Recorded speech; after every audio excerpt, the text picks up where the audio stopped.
Imagine this. You walk into a store with no intention to buy anything. 30 minutes later, you walk out with a cart full of things you did not plan for. You tell yourself it was a sale, good deal, moment of impulse. But the truth is darker. Your brain was hacked, and you did not even notice. Welcome to the world of subliminal manipulation, where your thoughts are not entirely your own, and the invisible hand steering your decisions belongs to someone else. This is subliminal manipulation, the art of influencing your mind below the threshold of conscious awareness. It happens in advertising, in media, in relationships, and even in the design of the apps you use every day. The scary part is not that it exists. The scary part is how good it has gotten. Your brain processes around 11 million bits of information per second, but your conscious mind can only handle about 40. That leaves a massive gap, a blind spot where outside forces can slip in unnoticed.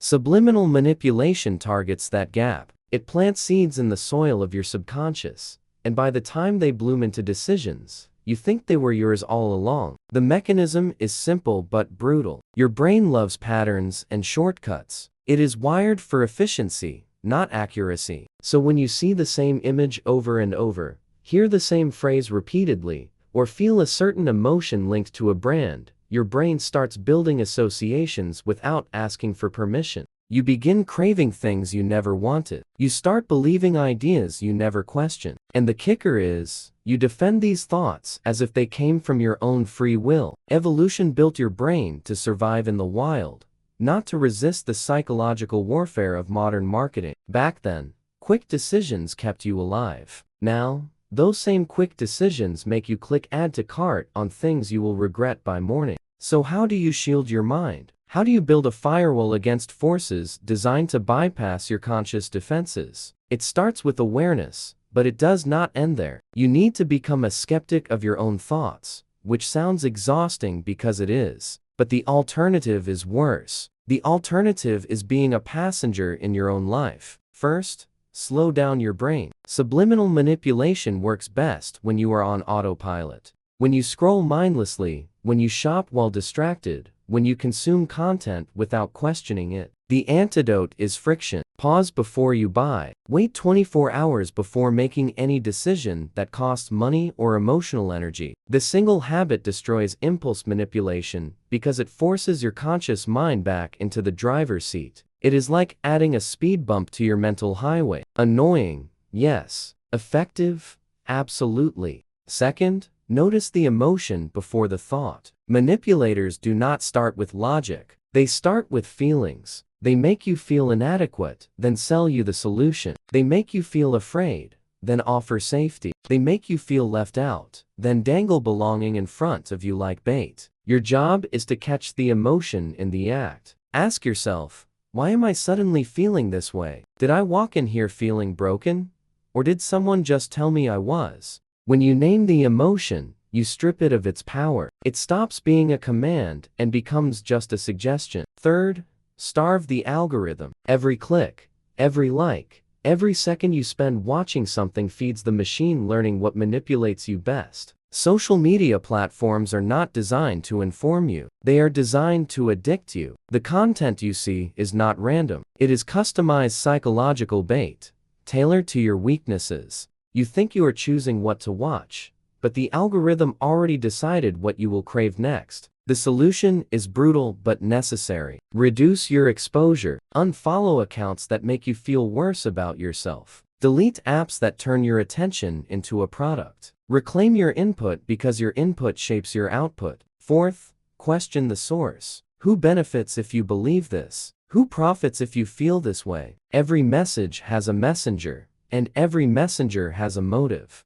Advertisements are obvious, but manipulation hides in subtler places. In the news you consume, in the influencers you trust, in the friends who parrot ideas they absorbed without thinking. Before you internalize anything, ask yourself, whose agenda am I adopting right now? If you cannot answer that question, you are being led somewhere you did not agree to go. Fifth, build your own narrative. If you do not define yourself, someone else will. Manipulators thrive on people with weak self-concepts because they can fill the void with whatever serves them. You need to know what you value, what you stand for, what you will not tolerate. Write it down if you have to. Make it concrete. Because when you have a strong sense of self, manipulation bounces off you like rain off glass. You become harder to move because you already know where you stand. Sixth, embrace boredom. This sounds ridiculous, but boredom is your brain's reset button.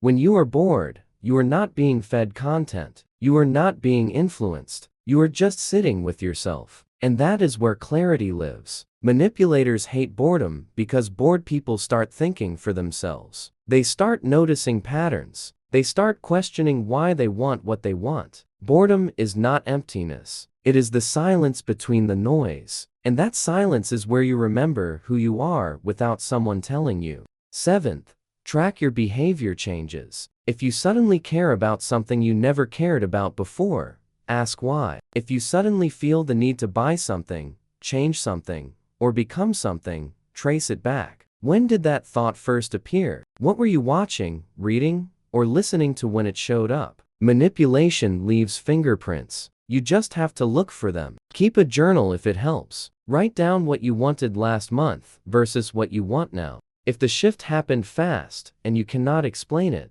someone else probably planted it. Eighth, curate your environment. You are the average of the 5 inputs you consume most. If those inputs are designed to make you feel insufficient, anxious, or constantly chasing, you will become that. Choose your media like you choose your food. Would you eat poison just because it tastes good? Then why would you consume content that slowly erodes your sense of self? Surround yourself with things that ground you, things that destabilize you for profit. Ninth, practice saying no. Manipulation relies on compliance. It works because most people are trained to be agreeable, to avoid conflict, to go along to get along. But every time you say yes when you mean no, you teach your brain that your boundaries are negotiable. They are not. Saying no is not rude. It is self-preservation. It is the difference between living your life and being lived by it. The takeaway is this: your mind is the last place you truly own,